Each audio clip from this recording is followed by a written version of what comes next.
We're going to be changing the name of the Gulf of Mexico to the Gulf of America, which has a beautiful ring that covers a lot of territory. The Gulf of America, what a beautiful name. And it's appropriate. It's appropriate.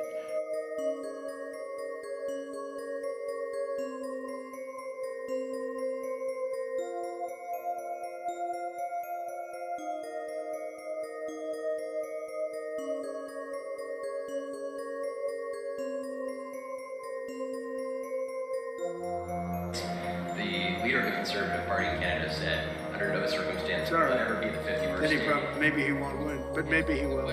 You had suggested Listen, I don't care what he says. Sir Gomez, you were considering military force to acquire Panama and Greenland. Are you also considering military force to annex and acquire Canada?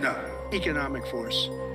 Because Canada and the United States, that would really be something. You get rid of that artificially drawn line, and you take a look at what that looks like, and it would also be much better for national security. Don't forget, we basically protect Canada. But here's the problem with Canada. So many friends up there. I love the Canadian people, they're great. But we're spending hundreds of billions a year to protect it. We're spending hundreds of billions a year to take care of Canada. We lose in trade deficits, we're losing massive. We don't need their cars. You know, they make 20% of our cars. We don't need that. I'd rather make them in Detroit. We don't need the cars. We don't need their lumber. We have massive fields of lumber. We don't need their lumber. We have to unrestrict them because stupid people put, restrictions on, but I can do that with an executive order.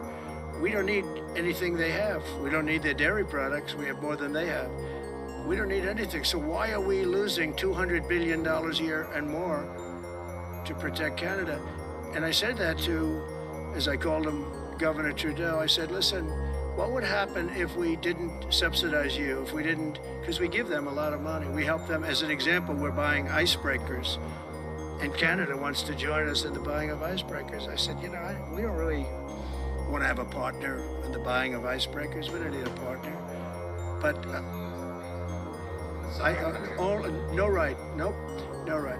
What if Canada, the US, and Mexico joined together to form one single country? Well, that would automatically make the North American Union the most powerful country in the entire world. If we take a look at its economy, you can see that it would be the richest country in the world, with a GDP of $30 trillion. The US is already the richest country in the world with a GDP of $25 trillion. The total land area of the North American Union would be approximately 20 million square miles, making it the largest country in the world by land area. Canada and the US are already the second and third largest countries in the world, and combining the three countries would make it even larger than Russia. For comparison, it would be 35 times larger than France. It would have a population of almost 500 million people, making it the third most populous country behind India and China. Washington, D.C. would most probably be the capital, as it's already the capital of the US. With a military budget of $800 billion, it would have the strongest military in the world. And its military, with 1.7 million active duty personnel, would be similar in size to the Indian military.